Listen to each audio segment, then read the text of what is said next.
Hi, everyone. Thank you for joining. I'm seeing people are coming in as I speak. So I'm just going to give a quick introduction to what we have planned for today while people join, and then pass it on to the speakers so they can present their awesome projects.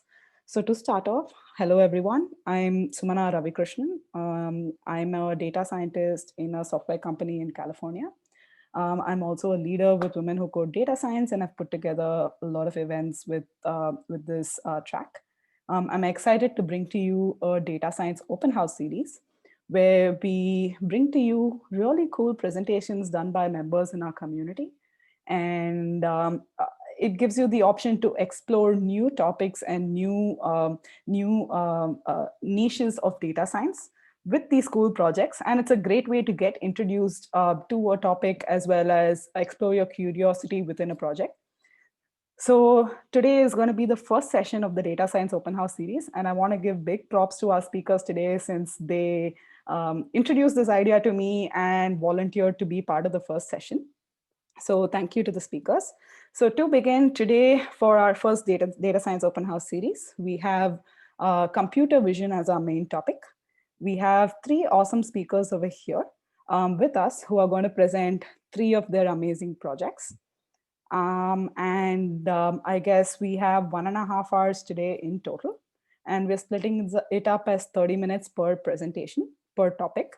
So each speaker would present their topic for about 20 minutes. And if you have any questions regarding the topic, you can put that in the Q&A section, and the speaker will address those questions after they're done presenting about their project. So for today's computer vision project, like I said, we have three amazing speakers, and thank you all for joining today's session. So moving on to the first speaker, Shreya TP Gupta is a software development engineer at Microsoft. She's going to be presenting her project on 3D human post estimation. So I'm going to pass it on to Shreya so she can explain to us about her cool project and answer all the interesting questions that we have about it. So on to you, Shreya. Yeah, thanks, Samana, for the introduction. So, hi everyone, thanks for joining in. So, I'll share my screen.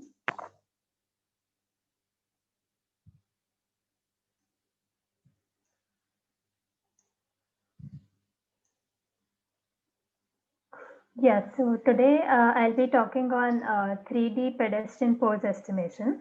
So this was a project I did as part of my bachelor thesis. So I'll just give a brief overview of how you can do human pose estimation, in particularly for like 3D computer vision. So basically, computer vision is now widely being used for a very wide range of applications, like starting from gaming, like autonomous driving, surveillance, like really important applications. And like computer vision has a lot of applications, like in very different fields. So it's kind of like a very exciting and an important field to explore. So one of the important aspects of computer vision is pose estimation. So pose estimation is basically like estimating the exact location as well as the action or sort of human pose of the pedestrian in front of the vehicle. So this task is mainly for the like area of autonomous driving.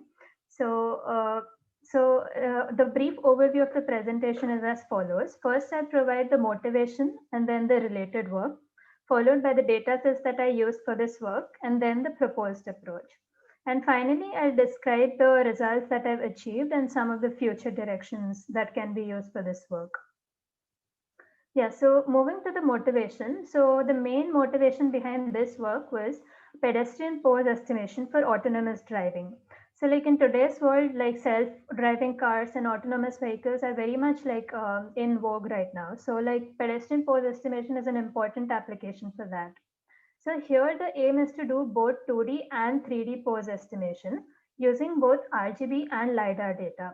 So RGB is basically like color images, but the limitation with just using RGB is that it's only 2D information. But because we want to do 3D pose estimation, we need to have sort of depth information.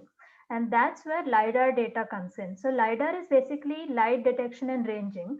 So LiDAR data is captured using LiDAR scanners, which provide information in the form of points. So here on the right side, you can see the like images. So this is the RGB image, and this is the point cloud, which is made up of points. So these points are captured using a LiDAR sensor. So this LiDAR sensor is used to capture this 3D point cloud, which can then be used for processing. So one of the important aims for this task was multi-person in the wild environments. So what this means is that like we want to handle actual real world scenarios. So in actual scenarios, there are a lot of people in front of the self-driving car. So for instance, even in this image, there are so many people at this intersection. So we want to be able to handle multi-person scenarios. And then the other aspect is in the wild environment. So for that, the reasoning behind that is that like the existing methodologies, they are mainly developed for controlled environments. So controlled environments is when the pedestrian or the object lies very close to the camera. And so like the information is kind of very limited in scope. But because we wanted to handle in the wild scenarios, we took into consideration even things like weather, lighting, and different variants that can affect the pose estimation algorithm. And finally, a weakly supervised approach for 3D pose estimation. So the reason we are targeting weakly supervised is because currently there's a shortage of 3D annotated data for human pose estimation. So because we don't have like annotated ground truth for performing like for training our algorithms, we I mean this project tries to create a sort of weakly supervised approach where we use only 2D ground truth data for performing the 3D pose estimation. So moving on to the related work. So like one of the best ways to approach any problem is to sort of go through the previous works and then build upon it, right? So the works that I referred to in was mostly in the area of object detection. So object detection is basically just determining the object in the image as well as its location. So then pose estimation can be built on top of that because pose estimation involves both detecting the object as well as the pose of that object. So here is one of the previous algorithms that have already been implemented, which is LCRNet++. So LCRNet follows a localization, classification, and regression architecture. And this is used for human pose estimation from RGB images. That is, this uses only RGB images, whereas we try to use both RGB as well as LiDAR information. So what LCR it does is, this is like a high level overview of their architecture. So here you can see like the top portion. Okay, I'll just use my pointer. It'll make it easier to understand, I think. Yeah, so this top portion has the localization information. So the localization is basically it uses it creates a sort of region proposals in the image. That is, region proposals is where all in an image the object can lie. So once we have localized the objects in the image, then we try to classify and regress them. So classification is basically like classifying each of the object into k predefined categories. And then we have the regression branch, wherein we try to sort of regress the exact pose of the object in front of us. So regression, I think most of you will be aware of. So this is like a traditional approach in here, pose estimation and object detection. That is, you first generate region proposals, then you classify them and regress them. So this LCRNet actually outperforms the state of the art for 3D pose estimation. And another work that was like an inspiration for us was AWOD. AWOD is basically aggregate view object detector. So this is mainly an object detection network. So this uses both RGB images and LiDAR point cloud. So this was one of the reasons we chose this as our motivating works, because this uses both the information source that we wanted to use. So this basically generates features from the RGB images, then features from the LiDAR images. It concatenates them by and then generates fused region proposals. Using these fused region proposals, we generate 3D bounding boxes. So since in object detection, the only aim is to detect objects, we basically just need to create 3D bounding boxes. Then next we have like a multimodal feature fusion region proposal network followed by a refinement stage. So this feature fusion RPN is basically how we generate the bounding boxes, and then we refine them to get the actual object location for object detection. So now I'll give a brief outline of the data sets used. First one was the PEDEX dataset. This is basically a pedestrian pose estimation dataset, which has multi-person images, and it has been gathered outdoor up to a range of 45 meter. And another good thing is it has both RGB and LiDAR information, which is kind of very important because PEDEX is the only human pose estimation dataset which has both RGB as well as LiDAR information. And here you can see like how LiDAR looks. So LiDAR is basically composed of a lot of 3D points, so which helps us in capturing depth information as well. The other one was a 2D human pose estimation. So this was basically just used for validating our baseline method. So our baseline approach was we first created an approach using only RGB images, and then we created an approach for RGB and using both RGB and LiDAR information, and then we sort of like compared what is the improvement in performance and everything. So for the baseline, we used the NPI human pose dataset. So now moving on to our proposed approach. So this is a brief outline of the architecture. So it is an end-to-end trainable network for multi-person pose estimation. And as I mentioned before, it does both 2D and 3D pose estimation along with a weakly supervised approach. And this architecture also has like a two-stage detection network. So the first stage does just region proposal generation. That is, it detects where in the image the object could lie. And the second stage has the classification and the regression, which is known as the actual pose proposal generation. So these are some of the anchor poses. So here you can see what the output of a network should look like. Like it's basically a skeleton structure which tries to estimate what is the exact pose of the human being. So human being or pedestrian that is in front of the autonomous driving car. So this is a very like in-depth architecture, but I'll just cover like the brief components about it. So here, like these two slides are basically, the first slide is for our RGB only approach, and the next slide is for the RGB LiDAR approach. But as you'll observe, the left side is like a overall architecture, whereas the right side provides a more detailed architecture. But you can see that the left side is same for both. That is, the overall architecture is same, but the implementation of the individual modules differs based on whether it's RGB or RGB and LiDAR. But the overall logic is similar. That is, we first do region proposal generation, then we classify those region proposals, and then we perform regression. So after we regress it, I had shown the anchor poses before, right? So we add the regress delta to the anchor poses and then generate the actual 2D and 3D poses. So the only difference between the RGB and LiDAR is how we process the information. So in the RGB LiDAR approach, we use both RGB images as well as LiDAR point cloud. And then we, sort of generate two sets of features and then fuse them. Whereas in the RGB only approach, we have only RGB images and so a single set of features, which are then used to used for processing in the rest of the network. So this was a like high level overview of the architecture.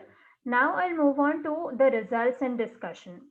So the results basically, like I'll present the results of both the RGB only approach as well as the RGB LiDAR approach. So some of the evaluation metrics that we used are MPJPE, which is the mean per joint position error. So this is basically like we have our skeleton with lots of joints, right? So we basically compare the distance between the predicted joint as well as the exact ground truth joint, and then we find the error between them. So this error forms the MPJPE. And the other metric we have is percentage of correct key points. So this basically computes how much of the predicted key points lie within the ground truth bounding box. So once we have the percentage of correct key points, we can estimate how well our network has predicted the pose that we want to generate. And the last metric is actually a metric that I came up with because like we wanted to capture information in the depth angle as well. So inclusion basically again is similar to PCKH, but it basically computes the percentage of key points within the 3D ground truth bounding box. So this gives us an estimate of even how well the prediction lies along the z-axis. Z-axis basically captures the depth information. So in this slide, we have the results of the RGB only approach. Like I won't go into much detail, but I will go like spend some time on the comparison of the approaches. So in case 4, we have the comparison of both the RGB only and the RGB LiDAR approach. So we have the results for the 2D case and for the 3D case. And as I mentioned before, they have been tested for the PEDX dataset. So now if we see the MPJPE metric, we see that like for RGB only, we use like the difference is around 38 pixels, but on using LiDAR information, the error reduces to almost 21 pixels. So that is like an improvement of almost 17 pixels. And similarly for PCKH, there is an improvement of almost 4% in the percentage of correctly predicted key points.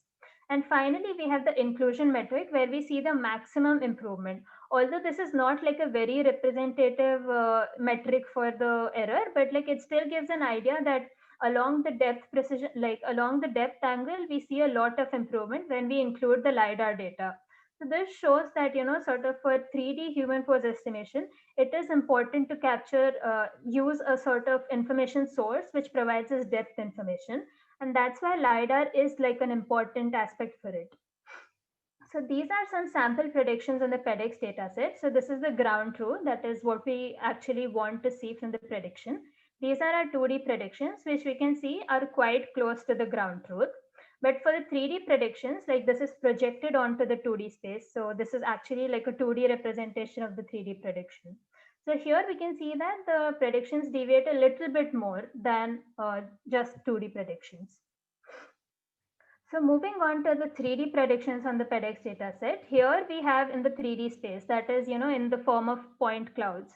So the front view is like this, and then projected is, that is, we project the 3D predictions onto the 2D image space. And in the 3D overall view, we can see that the actual location is very much precise. Like these are the ground truth bounding boxes, and our prediction lies pretty much inside that. So this is like a qualitative aspect of the results. So moving on to the future directions, some of the other future directions that we plan to incorporate later on is like additional post processing, so that we can have better calibration for the PEDX dataset, and then we can even try to evaluate our method on different datasets. Like right now, PEDX is the only dataset which has both RGB and LiDAR information. But if there are more datasets in the future, we can always test it out and evaluate how robust our method is. So yeah, this was like a brief overview of my work, and thank you so much for a patient hearing. I would like to take any questions you may have.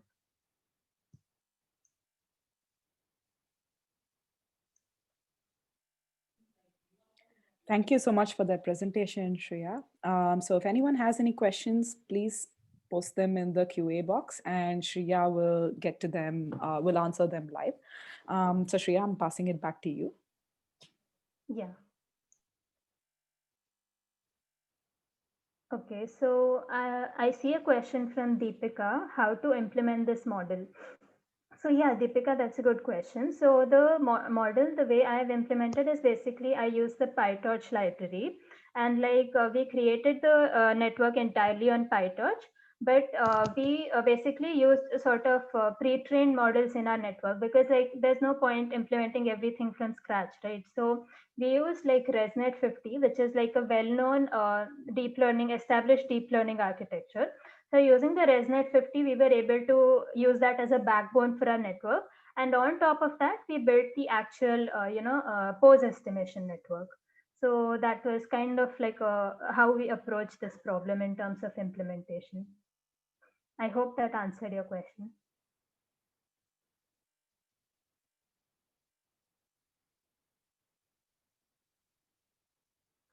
Okay, so I see another question. What actually was the task of ResNet 50 in this task?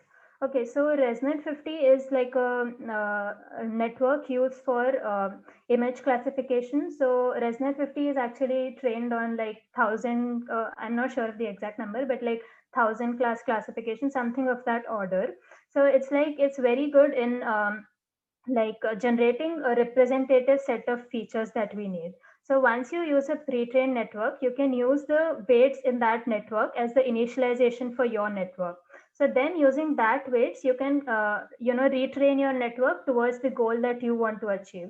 So that helps your network converge faster because you're not starting everything from scratch, but you're starting from a network which has already been trained for classifying such a heavy task. So that kind of helps us uh, improve our classification performance and also reduce the training time for our network.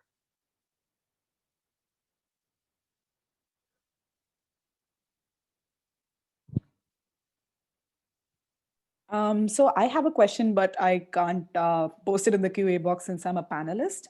So I'll just ask it live.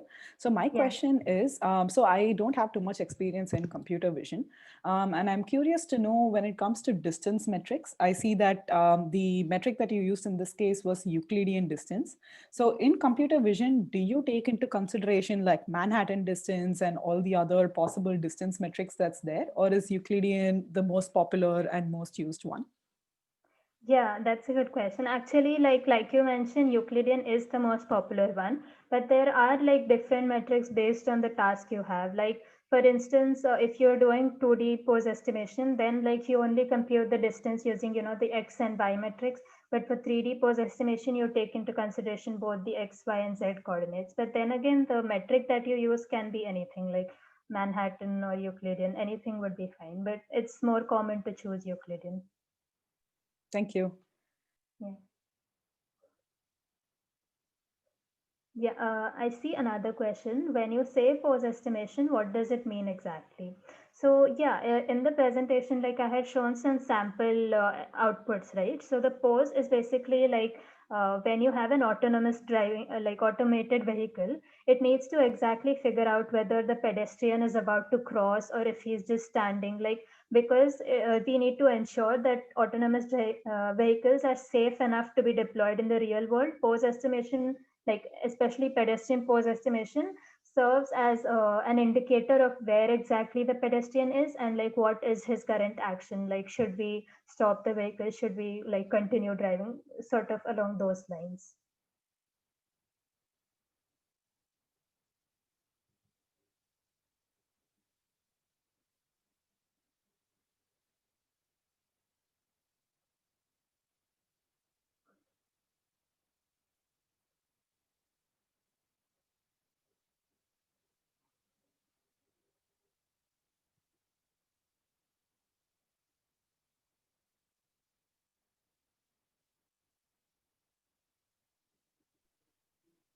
Okay, I guess we can wait for about another minute and see if there are any more questions that the participants have. Meanwhile, other participants, do show your appreciation for Shreya if you like the presentation by giving a thumbs up or thumbs down in the chat. I'm going to pass it back to Shreya so that she can answer the Q&A.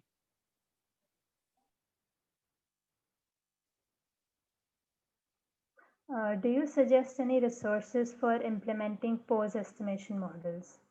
Yeah, so for pose estimation, there are quite a few blogs out there which do cover it, but like I think the best source would be to just go through previous papers and see like what people have implemented, because computer vision is like now a widely recognized field and there are a lot of people working in the area of pose estimation. So there are actually really nice papers where you can get an overview of, you can even read through like review papers and get an idea of what exactly is going on in this field. So I think the best resource would be to go through papers.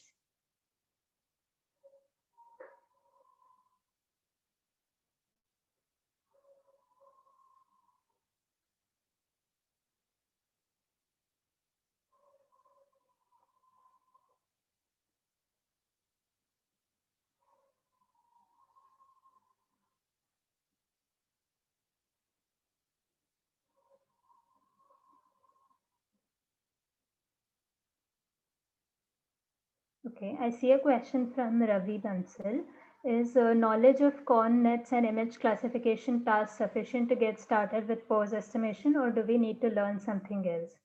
So yeah, actually that's a really nice question because to be very honest, before starting this project, like I had no clue about computer vision. Like I was actually working in the field of NLP, but the thing is like even having like deep learning and neural network knowledge will be more than sufficient because like you can always start from the basics. Like you can go through object detection works and then you can sort of move into pose estimation. So that will give you like a slow rise and you'll be able to understand how to approach pose estimation problems. But yeah, if you already have like knowledge about connets and image classification, that's a very good point to start from. Yeah, and I see a question from Abim Bola. Why is pose estimation important for driverless cars? So yeah, like I mentioned, pose estimation is very important for autonomous vehicles, mainly because of the aspect of road safety and traffic safety. Because when you're deploying a autonomous driving vehicle, you need to be very sure that it will not lead to any sort of traffic accidents or like any misprediction. So if you have like a very good 3D pose estimation algorithm, then the chances of minimizing the risk or whatever like will be very less. And like you need to ensure that it's very precise along the depth angle as well, because what if you like mispredict the exact location of the pedestrian, and like basically pose estimation is used for ensuring the safety aspect of autonomous vehicles.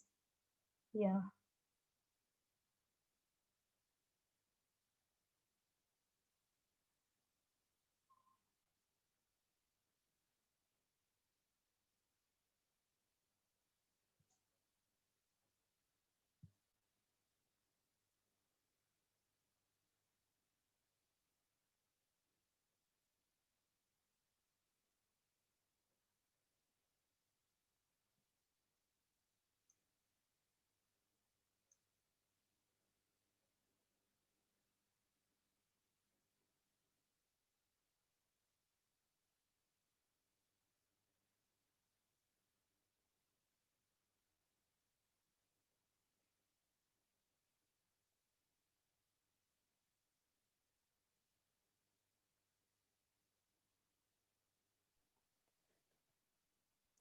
Amazing. Thank you so much, Shreya, for that awesome presentation and answering all the questions so patiently. And thank you to the participants for asking really insightful questions about this project.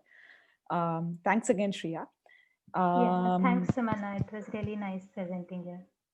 Thank you for volunteering. We always love to showcase our members' great work. And thanks again for being part of the first session, I guess.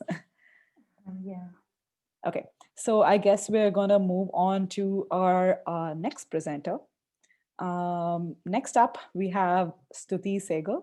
She's a ML researcher from SRM University, and she's going to talk to us about hand gesture image classification model using OpenCV. I'm going to pass it on to Shreya so she can share more about her project. And as always, at the end of the presentation, please put your questions in the Q&A box so that she can answer them for us. Passing it on to you, Stuti. Hi, hello everybody. So I'll be beginning with it now. Yeah. So first of all, greetings to everyone and the WW Code community. I am Sri Sehgal. Currently, I'm in my junior year of Bachelor's of Technology in Computer Science from SRM University. First of all, I'd like to thank Sumana for presenting me with this opportunity to talk about computer vision, its growing importance today, and one of my early projects and first research on hand gesture recognition and modification. So, computer vision is the field of computer science that focuses on replicating parts of the complexity of human vision system and enabling computers to identify and process objects in images and videos in the same way that we humans do. Until recently, computer vision only worked in limited capacity, but now it is the fastest growing technology in the field of artificial intelligence. And to better understand the concepts of computer vision, having in depth knowledge of basic image video processing algorithms is of crucial importance. One of the driving factors behind the growth of computer vision is the amount of data, the huge amount of data that we generate today. and that is then used to train and make computer vision even better. So uh, by integrating computer systems with computer vision technology, computers will be able to extract, analyze, and understand useful information by processing any number of images. Simply, computer vision delivers computer or machines with human-like abilities to see, identify, and process images. Isn't that amazing? Though the concept of computer vision sounds simple, but technically the actual process behind making computers able to recognize images like we humans do is different for different objects. Recognize different objects is very complex. Now, while computer vision has not reached parity with human ability, its uses are already widespread and some may be surprising. For example, it involves uses like scanning a barcode, the yellow first down line while watching football, camera stabilization, or tagging your friends on Facebook, Snapchat filters, Google Street View. These are all common uses of computer vision. Coming to the tasks that computer vision can perform. So computer vision, mainly OpenCV itself, can do wonders, from changing the color of an image from RGB to BGR or even black and white, changing hue saturation values, essential in gesture recognition and facial identification as well, to increasing the sharpness of an image by adjusting binary threshold values and rescaling features, rotating image, etc., to actually name a few. Now, OpenCV is most used for tasks like image classification, say cats and dogs, horses and humans, rock or paper or scissors, or identification, like your computer identifying, okay, this is a cat and not a dog because of its pointy ears and the short tail, or object segmentation and object detection, like your computer detecting, oh wait, this image pixel belongs to the dog and not to the cat, or video motion analysis useful in pose estimation, like explained earlier by Shreya in Microsoft Kinetics, while you play your Xbox, scene reconstruction in industries and forensics, or even image restoration, which involves which involves removal of noise and such as blurring photos using machine learning, multiple machine learning based filters, which we'll be talking about. Now, what coming to one of the applications, which is gesture recognition. What exactly is a gesture? A gesture is a non-verbal communication in which our visible body communicates any particular message. Now, computer vision and human-computer interaction enable humans to interface with the machine in non-invasive ways. Many researchers have proposed, multiple methods for gesture recognition system over the decades. Now, there are two types of gestures: offline gestures and online gestures. Talking about offline gestures, they are processed after users interaction with the object. For example, if you're using a smart TV and you are swiping through or selecting your option from the given selection menu, that would count as an offline gesture. Whereas the other form is online gesture, which includes direct manipulations like scaling or rotating an image. Coming to the vision based gesture recognition techniques. So yeah, so there are two types of vision based techniques. First being model based, second being image based methods.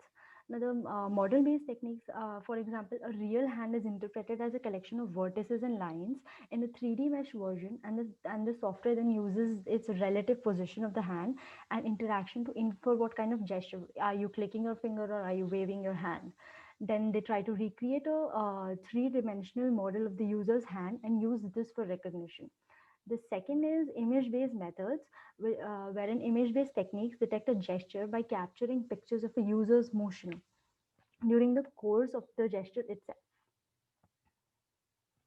Coming to hand gesture recognition, there are basically three types of hand gesture recognition. First being electronic space, which is sort of complex as it uses a whole lot of electronic hardware environmental setup.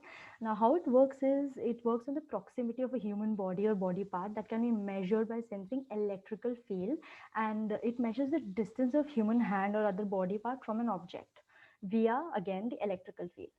Now, the second and the most popular one is glove based, which requires use of hand gloves equipped with sensors and fiber optic cables running down the back of the hand. For example, when you click or when you do any action or gesture from your hand, light pulses are created, and light leaks from those small cracks, and these losses of light are registered, giving an approximation of hand poses using magnetic or inertial tracing. This was first introduced by Microsoft in the paper by Microsoft Kinetics, and they named it as a data glove. It is also used in the Xbox. The third and not so popular form is marker based, because use of colored markers and over each finger and your wrist is sort of complex to use, but it's used by robots, personal robots, which can assist patients in rehabilitation by reading the gesture values. Coming to the many applications of hand gesture recognition, I'll be mainly focusing on four of them. First being aid to physically challenged. These days, machine wheelchairs are coming with gesture-based systems. So the user, all they have to do is lightly move the hands on the panel at the armrest of the wheelchair, which will control the speed and direction of the chair. The second thing is immersive game technology. So in video game consoles, such as Microsoft Xbox, again with Kinect sensor, the user is controller and has to perform all the physical movements that they desire the character in the game to do. The third one that I'll be talking about is system controlling. So controlling video player, audio player, your PowerPoint presentation, or even offline gestures like smart TV, like we discussed before. They are all applications of hand gesture recognition. The fourth one is solution for interaction problems with hardware, which is sort of important. Now, people suffering with diseases like Parkinson's, which are, they have difficulty, and or even for that instance, people on a train have difficulty locating the cursor, and gesture control can eliminate many of the limitations posed by input via mouse. Other applications include image controlling and scaling, as well as sign language recognition, which we'll be talking about in further slides. Now, these are the papers that I went through for starting with my project. The main one, the most foundational paper being American Sign Language Alphabet Recognition using Microsoft Kinect by C. Dong et al. And these are the other papers that one should definitely go through while venturing towards projects involving gesture recognition in any form, even be it hand gesture recognition, facial emotion recognition, absolutely anything. Coming to the first thing that the first project that I'm going to be talking about is detection of image classification of rock, paper, and scissors. So the input data set, it was composed of four classes, namely paper, rock, and scissors, and nothing class in case the model does not recognize any of them. The data set was again self-produced and divided into 1292 images, 323 belonging to each class and each four of the classes in the train set, and 237 test set images. Now, the pre-processing of images is the second step, which falls. Since we use the Inception V3 model, which is a transfer learning based model, and its input, it takes an input shape size of 150 cross 150. So all the frames, all the image frames were flipped and resized to 150 cross 150, and then normalized on a scale of 0 to 255, and via validation image data generator, before feeding it to the network to make a prediction. The pre-processing of images dealt with three categories. First being the background removal and contour detection. Second being adjusting lighting conditions. Now here the images can be can either be 3D gestures or 2D gestures. So what I worked on were 2D gestures, and the third step was extracting gesture from an environment setup, that is extracting the hand. Coming to the third and the most important part, which was the model training. Now, the model has been trained to detect four classes of objects: paper, rock, scissors, and a nothing class. The model used was Inception V3, which is a famous transfer learning model trained on 1 million ImageNet images. So basically, its top includes fully connected dense layers, followed by a block of convolutional layers with layers.trainable that was set to false, so that only the top layers of the frozen model weights are unfrozen, and the convolutional weights learned by the Inception V3 model when it was originally built and trained on ImageNet images is maintained. Now, the total trainable parameters in the model were a whooping 2 crore 18 lakh 2,784. all the layers of the pre-trained Inception V3 model are named. So if the Inception V3 final layer is usually 7 cross 7 convolutions, 3 cross 3 convolutions, but since I wanted to use till 7 cross 7 convolutions, so I use the mix 7 layer. So the mix 7 layer was followed by a dense layers, which were the classifiers, which with 256 nodes and a ReLU activation function, and a softmax layer with 4 input nodes as the number of classes in my data set. And this was using Keras with TensorFlow backend. So after that, it was trained using RMS prop optimizer with a batch size of 32 for about 100 epochs. And the input size, as earlier discussed, is 150, 150, and the 3 is for the color channel. The images were again rescaled and augmented before training using the image data generator. Now the challenges faced, now deployment itself was a challenge, and we had 3 options. The first one was deploying it on AWS Elastic Cloud. The second was deploying it as a Flask app, and the third was Streamlit application deployed on Heroku platform as a service. So AWS was giving problems with TensorFlow backend.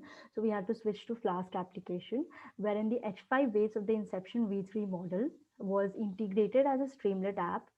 Streamlit is a basic library, and it has HTML also coded in. So, and that Streamlit app had been deployed on Heroku platform as a service. So this over here was the deployment. And yeah. Now the other project that I'm going to be talking about is is a research. So it was has sign hand gesture prediction model. So like the applications that I discussed earlier. So this is effective sign language recognition would be an aid to physically challenged, and thus that would grant the deaf community expanded tools to express themselves and for communicating with other people and their devices. So certain types of gesture recognition softwares can transcribe the symbols represented through sign language with a text or speech or even both. So for example, these are the symbols and these were the predictions, true classes and the predictions. And so I trained it on the 2 models, which I'll be telling you about further. So yeah, these were the predictions, both of these.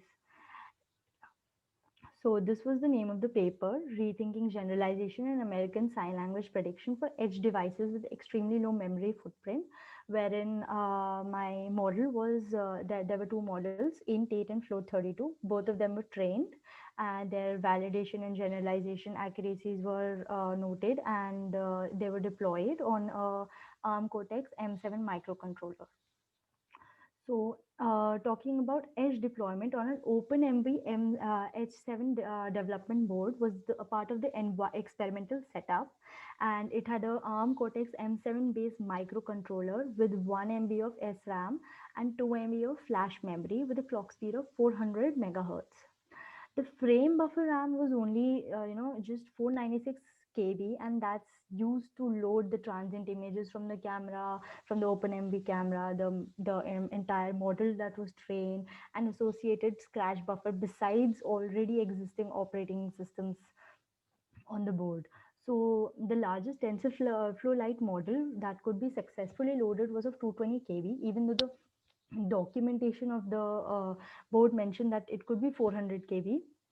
So that was a challenge because the model of a 230 KB failed to load. Much larger models, still less than 1 MB, could actually be loaded. But then instead of using TensorFlow Lite models and performing quantization, I would have had to use Cube AI. And but that wasn't the goal to run the large model anyway. It was just to perform a task so that sign language recognition could be performed. So talking about the first step, that was the dataset construction. 4 datasets were used in this research work. First one being SignMNIST dataset from Kaggle. And it is basically a set of 1704 uncropped color images taken in various backgrounds.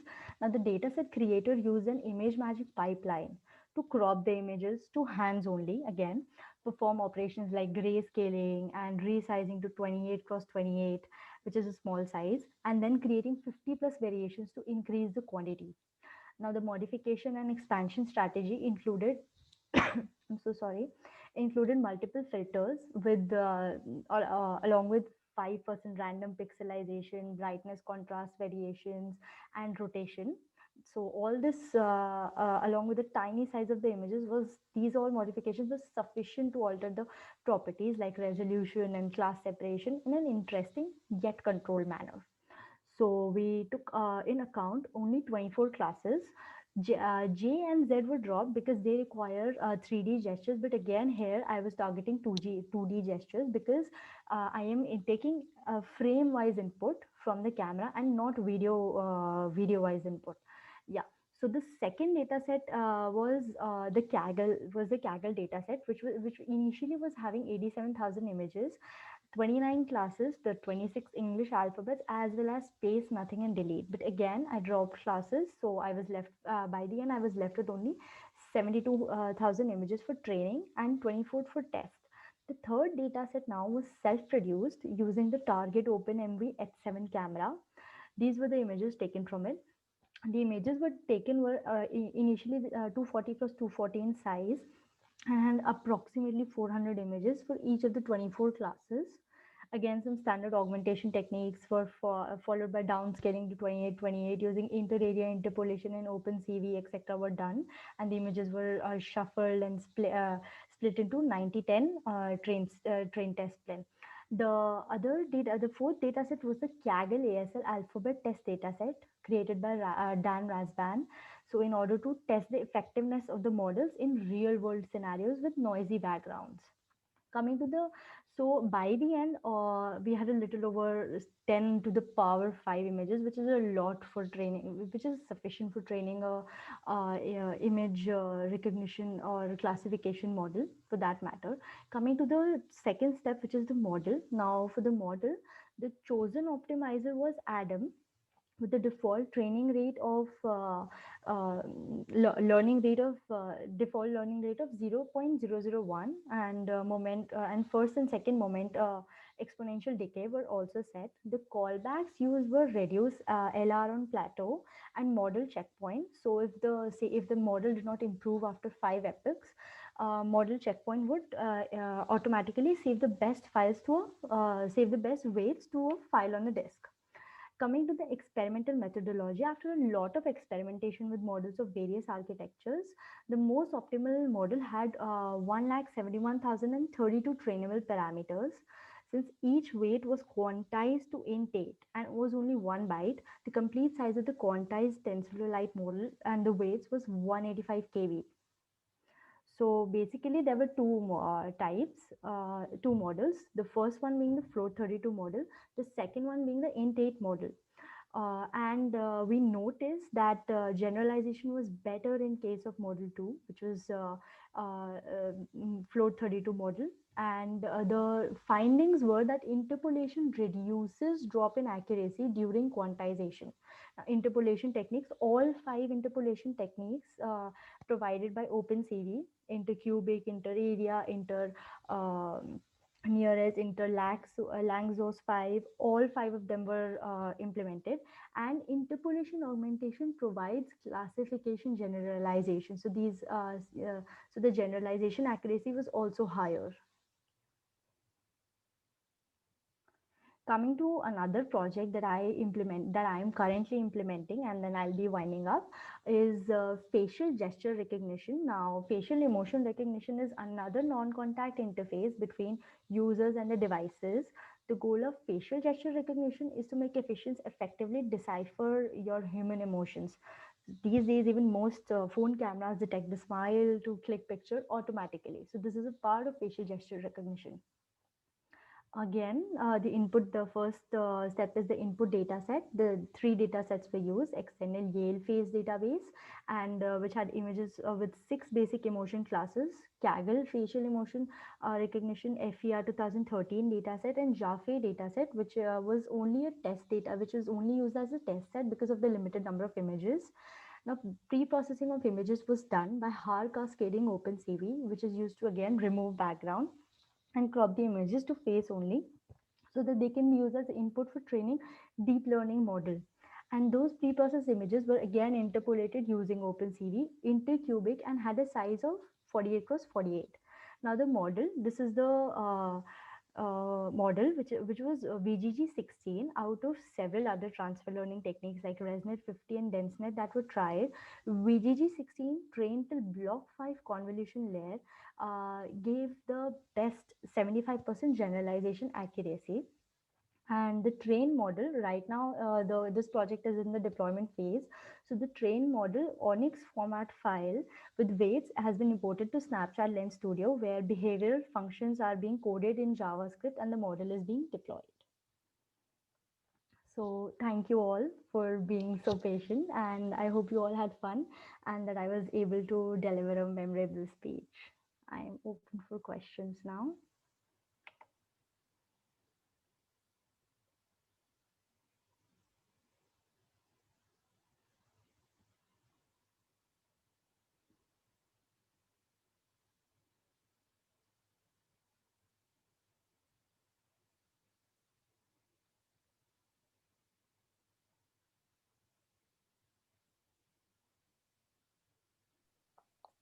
Thank you for that presentation, Stuti.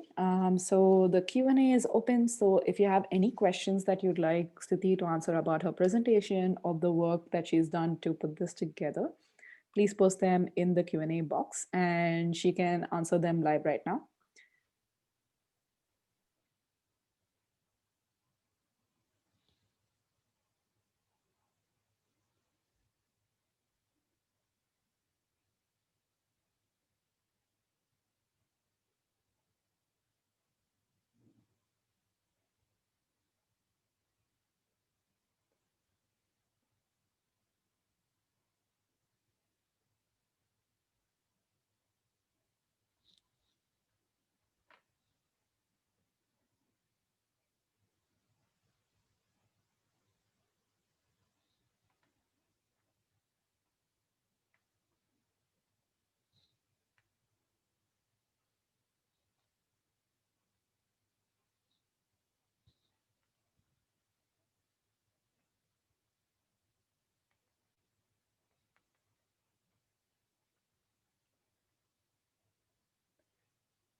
Stuti, I see a question in the chat section. I'm just going to read it out to you. How to begin with this model implementation for sign language is the question. All right.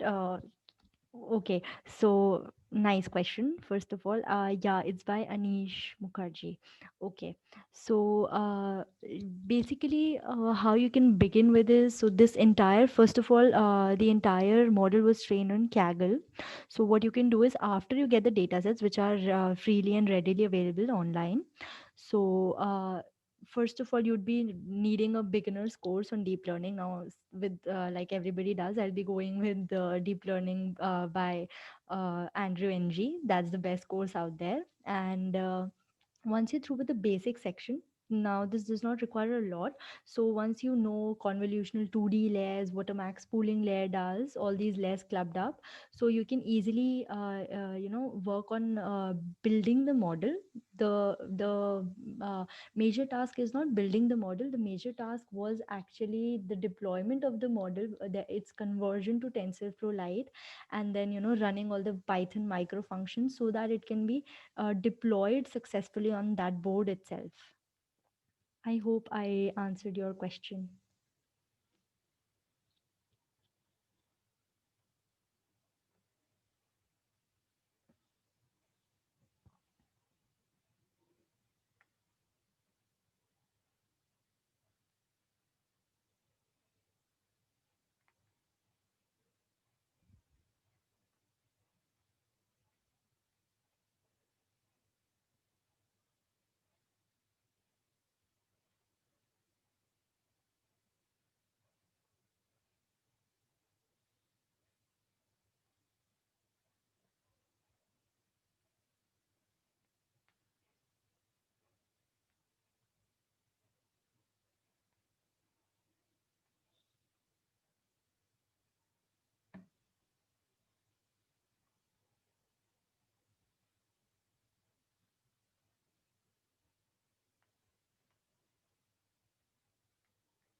Stuti, I see one last question that you could answer in the chat. I can read it out to you now. What is the motivation behind Jaffe as test set and not taking 20-30% of the original data set as the test set?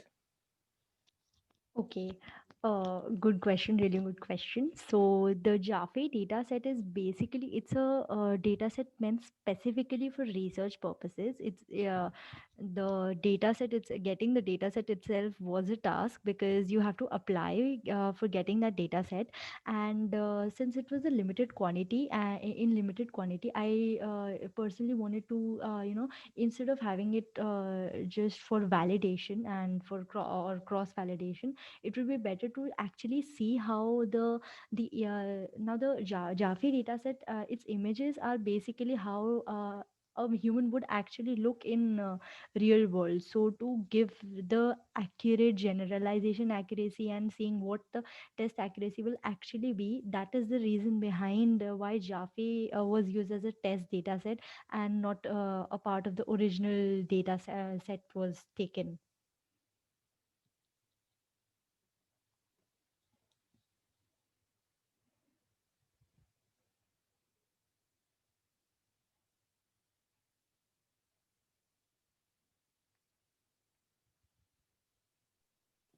Stuti, there's one last question in the Q&A I see that you can answer, and then we can wrap up this presentation. So it's a question that says, what are some examples of how emotion recognition could be applied to real world I'm so sorry, real world use cases? So emotion recognition is basically a field that has been, having researches since a long while, since past 2 decades. But I would say that it has a long way to go. Many applications include, first, it could actually be start of something. If I'm not, too wrong, or so, it might be a start of something that would be, in trying to make machines actually not feel emotions, but at least realize, or be able to interpret human emotions. So that could be a huge start, and that can only be done by emotion recognition. So other real world use cases could be, again, mm, making a phone open, or cool Snapchat filters, again, like that were discussed earlier. I hope I was able to answer your question sufficiently. Amazing. Thank you so much, Stuti, for this awesome presentation and for patiently answering everyone's questions. I'm sure everyone found it useful, and everyone showed their appreciation for your presentation in the chat section too. So thank you so much for walking us through your project. So Thank I'm going, you. thank you. So I'm going to introduce our next speaker. And the next speaker we have now is Sahana Venkatesh. She's a data scientist at Appeal, and she's here to talk to us about images beyond RGB. I'm going to pass it on to her so she can give us more information about this cool project that she's done. Passing it on to you, Sahana. Thank you. Hi, everyone. I'm Sahana Venkatesh. I'm a data scientist at Appeal Sciences. And the topic of my presentation is images beyond RGB. So, what if I tell you there is this world beyond the red, green, blue wavelengths which we can fathom? And what if I tell you that the world is called hyperspectral imaging? So, the outline of my talk for today is introduce you guys to the field of hyperspectral imaging. I have an exciting demo to show you guys how the pipeline looks like, and share the next steps in the field, and also show a couple of cool researchers and cool applications that are coming up. So the first, let's answer the very basic question: how do you see the color? How do you see this image which is in your monitor right now? How that's basically because when the light comes in from outside, it falls on the retina, which is at the back of your eye. And when it falls on the retina, it activates the photoreceptors in your eye. So the photoreceptors are of two types: cones, cones and rods. Rods help us to see in the dark, and cones help us to see, basically understand the color information in the light coming in. So the cones which we have are of three types, and each of the cone is responsible for picking up particular wavelength in the light. So red cones are responsible for red wavelengths, blue cones are responsible for blue wavelength, and green cones are responsible for green wavelengths. And it's very interesting to note that the number of cones we have in our eye is much less in compared to the number of rods which we have. So people started wondering, since we are like very limited in terms of like spectral sensitivity, the number of color, the number of wavelengths which we can see, what's happening in the animal kingdom. So it's important to note that when people started probing this question, they came across this very cute creature called peacock mantis shrimp. And peacock mantis shrimp has around like 12 cones in the eyes. So what does it mean? It means that it not only can see the visible spectrum, which we all can see, but it can also see in the ultraviolet and infrared range. Pretty cool, right? And the mantis shrimp have one of the most advanced eyes in the animal kingdom. In fact, the eyes are so advanced that they can rotate independently of each other, and they basically scan the environment around the creature. So the creature can use this enormous information which it sees to classify whatever is in front of it as a predator or a prey. So that's what, like it has access to this enormous information from the ultraviolet range and infrared range, And all this information is basically is being used by the creature to answer this binary classifier question, whether it's a predator or a prey. So it's also to be noted that why it's very interesting how the nature has designed it this way, because this creature lives in the bottom of the ocean and obviously doesn't have access to light. So therefore the nature made it to made it to see in the dark. So people then started comparing, like how better are mantis shrimp eyes compared to the human eyes. So let's review it, shall we? So we humans, we have like a limited spectral sensitivity, as we all know, and we can see only in the narrow range between 300 nanometer and 780 nanometer. That's where the entire red, green, and blue spectrum lie. But as we reviewed earlier, the mantis shrimp not only can see this spectrum, but also can see some wavelengths in the ultraviolet and near infrared range. But when they try to put the mantis shrimp through tests, they found that the mantis shrimp cannot see subtle differences in colors like we do. Like how we can distinguish between blue and cyan, mantis shrimp can't do that. So why do you think that? It's because of the amazing evolution again. So we humans have like a really evolved brain, which makes use of little data coming into it, and gets out as much as information it can. But in fact, in mantis shrimp, most of the processing happens in its eyes. Therefore, the brain doesn't have a much say in the image information processing. Interesting, right? So this is going to be how we are going to launch into hyperspectral imagery. So hyperspectral imagery is all about combining the mantis shrimp's vision with the processing power of that of a human brain. So we have specific cameras called hyperspectral cameras, which can record not only just the visible spectrum, but also infrared spectrum. And this enormous information is then processed by a personal computer or a desktop to study the information in it. Pretty cool. Now let's launch into what kind of acquisition happens in hyperspectral imagery. So this is going to be quite interesting. So how the hyperspectral camera works is that it first scans the object underneath it line by line, like how a normal scanner works, and it has many filters inside it, and each filter is responsible for filtering out a particular wavelength from the light reflected from the object, which is coming in through the camera lens. So each filter is then mapped to a particular wavelength, and each filter would give you a black and white image, which is basically the intensity of that particular wavelength in the reflected light. So like as programmers, we would have loaded up images a lot of times in our programs, and we find that the image which is loaded in the memory is normally 3-dimensional. There's a height dimension, there's a width dimension, and there's a channel dimension. For an RGB image, the channels are usually like 3.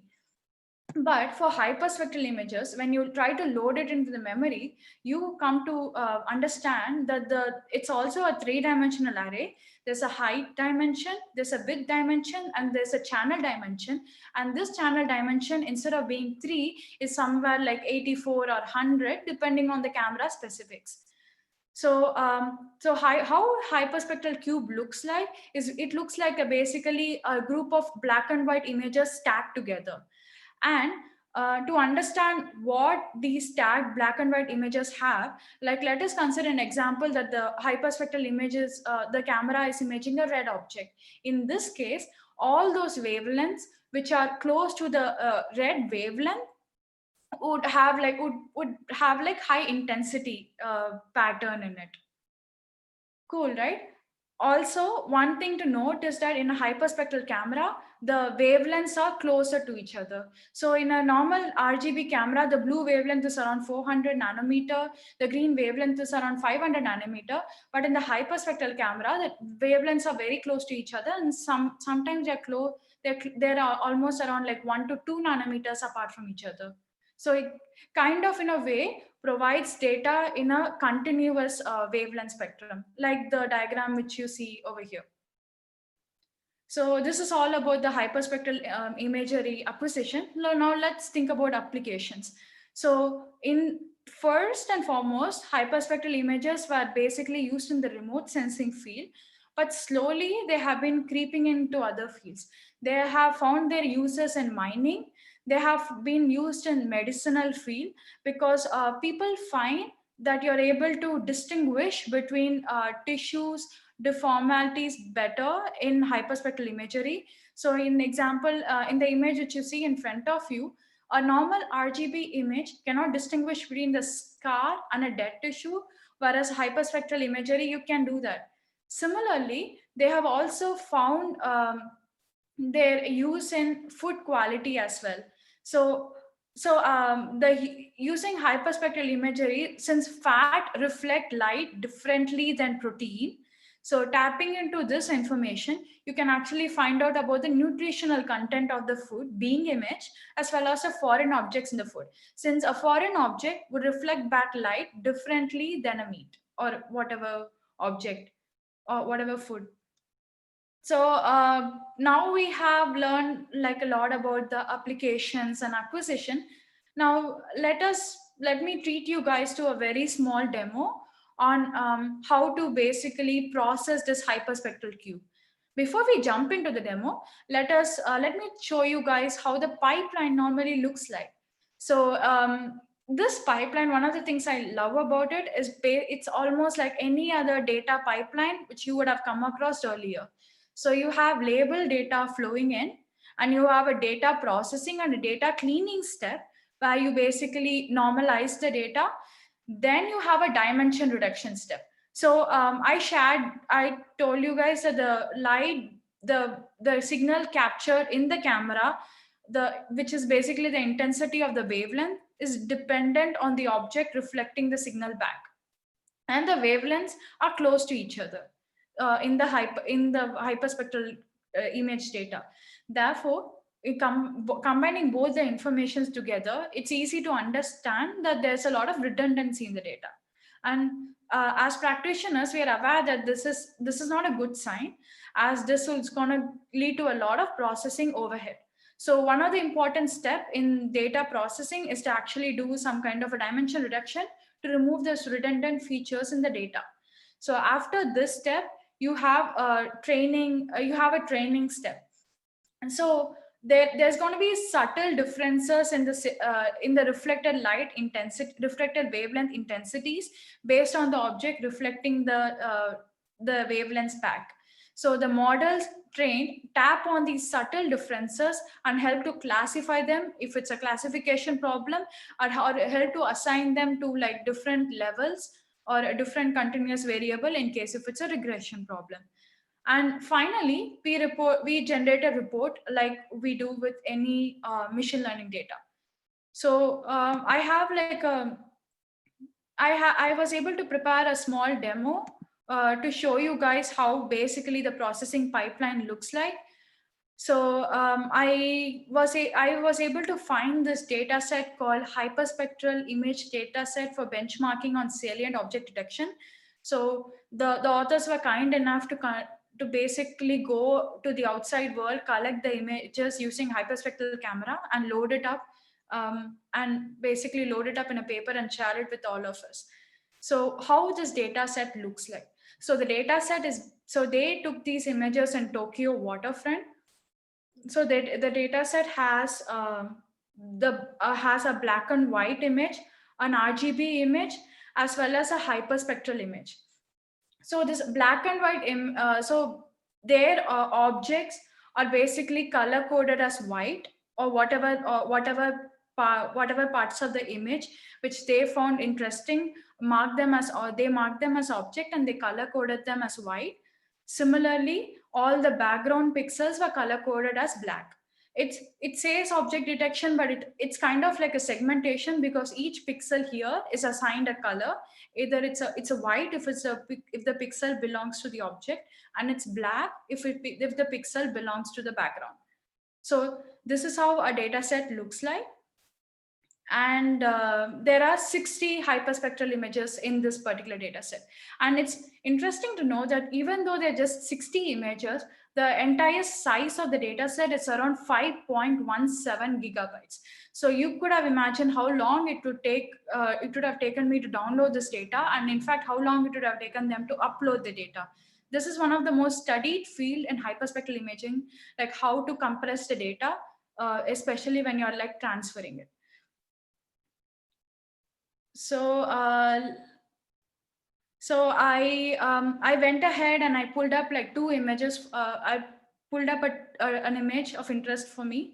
So what you see in front of you is a black and white mask, which corresponds to the ground truth for this particular data, and you see a false RGB image. So normally, I told you the hyperspectral image is like so big, we cannot like view it like a normal image. So what we do is we create a false RGB color from this image. So this is it. So you have like a false RGB color next to the mask. So we kind of have an idea about like what is the object which we are trying to detect in the image using hyperspectral image analysis. One other thing to note here is that if you want to train, like if you want to like capture this object in a RGB world, you need to train like convolutional neural network. You need to you may need to like train like complex models to do that. But in hyperspectral imaging, since we are capturing information from like different bands, let's look at whether they can help us. So I have plotted out like few images, color coded few black and white images corresponding to different bands in the hyperspectral data. And to make it more visual, normally they are black and white, depending like in the gray scale, but to make it more visually appealing, I've used false colors. So you can see that like how differently the bands are like picking up the data. And you can now it's easy to imagine. Now I hope it's easy to imagine that how using this rich information from the input layer, you can probably train like a less complex model to achieve your task. And I earlier mentioned that each object reacts to the each object appears differently in an hyperspectral image because it reflects the light differently. So we use the term spectral signature whenever we mention this phenomenon. So spectral signature is to an object is like a fingerprint to a human being. So how fingerprints are very unique to us, the spectral signatures are therefore like very unique to these objects, because it's very rare that each object would reflect back the light the same way. So that's what I did. Like basically I pulled this hyperspectral image into memory, extracted the data from it, flattened the image, and after I loaded up the hyperspectral image, I basically assigned every pixel which has the label which was marked white. I assigned it as an object, and every pixel which was labeled black, I assigned it as a background. And I calculated the mean signature for the object and the background, and I plotted it against different wavelengths in the data. And you can see that how there are like subtle differences in the object and the background signature, and therefore the models being trained will take into account these subtle differences when they are trying to predict what class this particular trend should be classified into.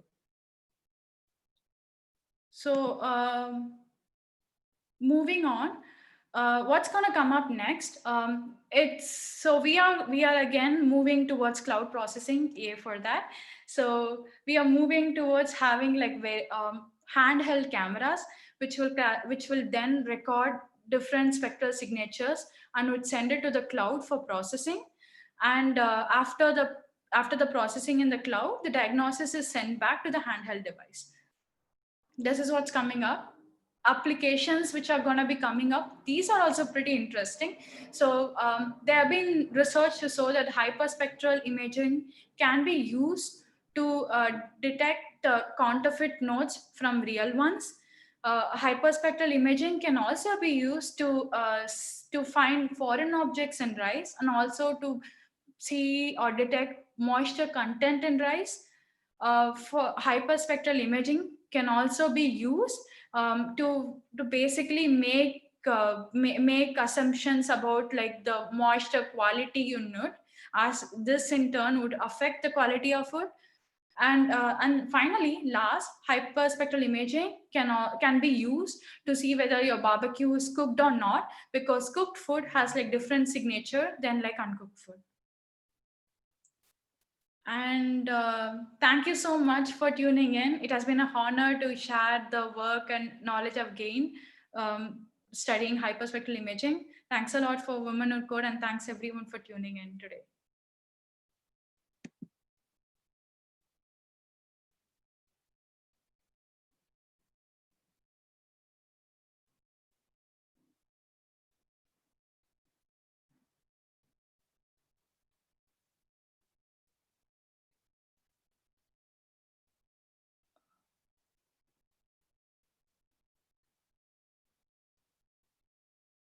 Okay, I'm sorry, guys. I'm just looking at the chat, and I see that you guys were not able to see the demo.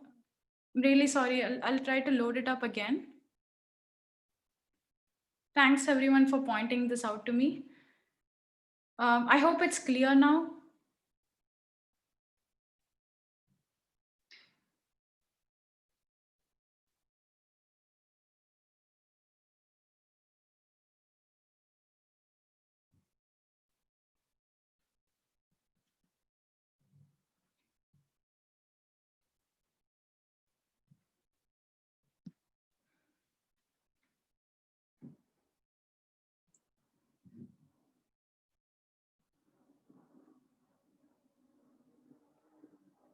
So this is the demo I had in. Let me know if it's still not, if you're still not able to see the slide or the demo.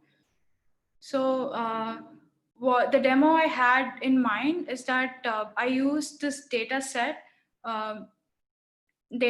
from salient object detection paper, hyperspectral image data set for salient object detection. So the object detection is a tough field, and the authors of this paper have taken around 60 hyperspectral images near the Tokyo waterfront, and they have basically marked the objects of interest to them as objects in this case. And all these objects are color coded as white in the ground truth binary image, and all the background were color coded as black. So this data set has a group of binary images, which are basically the ground truth image, a few RGB images, and hyperspectral image. So these RGB images were constructed from the hyperspectral image, and they were constructed to give us an idea about what this data contains. Like what are all, since we are very proficient in processing RGB images. So you see that the data set is like quite big. It's around 5 GB. It takes a lot of time to load. And this is one of the problems with hyperspectral imaging. So I have like 2 images loaded up. A ground truth image as well as an RGB image. In the ground truth image, you can see how the authors have marked the person sitting as an object, and they have color coded them as white, and everything else was color coded as black. And you see this false RGB image, which helps us to understand what the scene was about.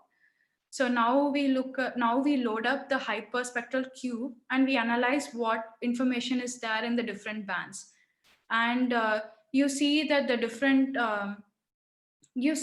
different bands capture the information differently. And it's important to understand that there is a lot of information in these bands, which helps us to get good which helps us to build good models from which are much more simpler, and because of the variety and because of the richness of the data itself in the input layer. And I also mentioned that and I also did some post processing work where I basically picked up the separated the object and the background pixels from the data, took a mean of the mean of those pixels along the wavelengths dimension, and I plotted graph with wavelengths on the x-axis and different intensity around the y-axis, and you can see how there's subtle differences between the signature of the object versus the signature of the background. And this kinds of helps us to understand that what kind of information the models train would tap into for their predictions.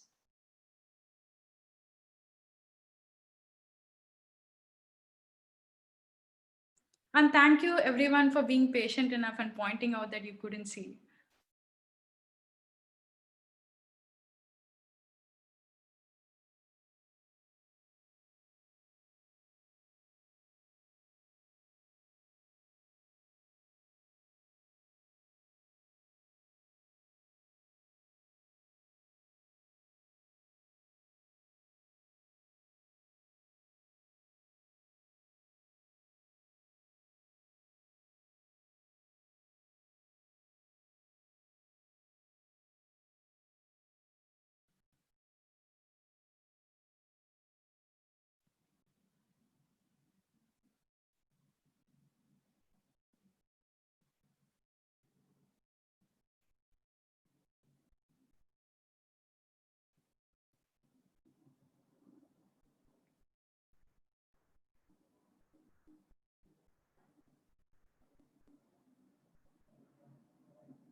That's an interesting question. Do we have any specific models or algorithms to process hyperspectral images, or can they be processed as the same way as the RGB images?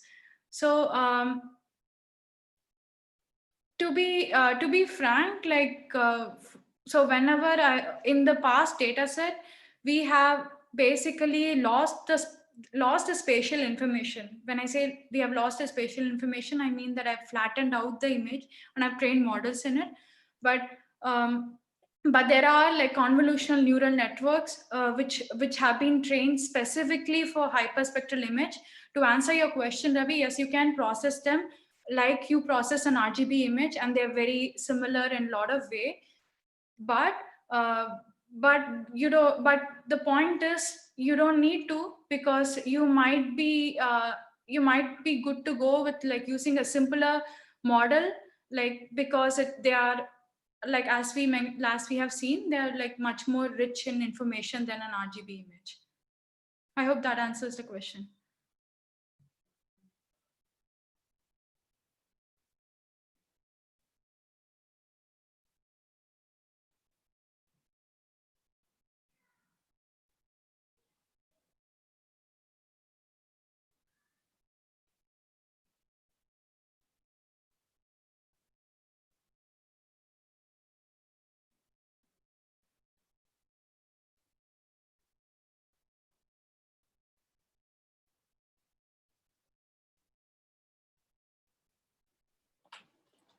Thank you so much, Sneha, for that amazing presentation and patiently answering the questions too, and redoing the demo, of course. Thank you so much for your time today. I'd like to give a round of applause, like virtual applause, to the three panelists who joined us today and presented their amazing projects. Thank you, all of you, for kickstarting our Data Science Open House series. In the chat, I've posted some important links on joining our Slack community and following us on LinkedIn, Twitter, Instagram, and all that fun stuff. If you're interested in presenting any topics for upcoming open house sessions, please join us on Slack using the link I've mentioned, and you can contact me directly through DM on Slack. My name is Sumana Ravikrishnan. I should be the only Sumana Ravikrishnan, I hope, in the Slack community. If you aren't able to find me, just post it in general. I'll find you and come and respond to you. Again, thank you so much, everyone, for spending your Tuesday afternoon with us. I guess Tuesday afternoon if you're in the US, if you're anywhere else, thank you for spending time with us. And thank you so much for our speakers too. Have a great rest of the week, everyone, and hope to see you soon, maybe next month for the next open house session. Thank you all.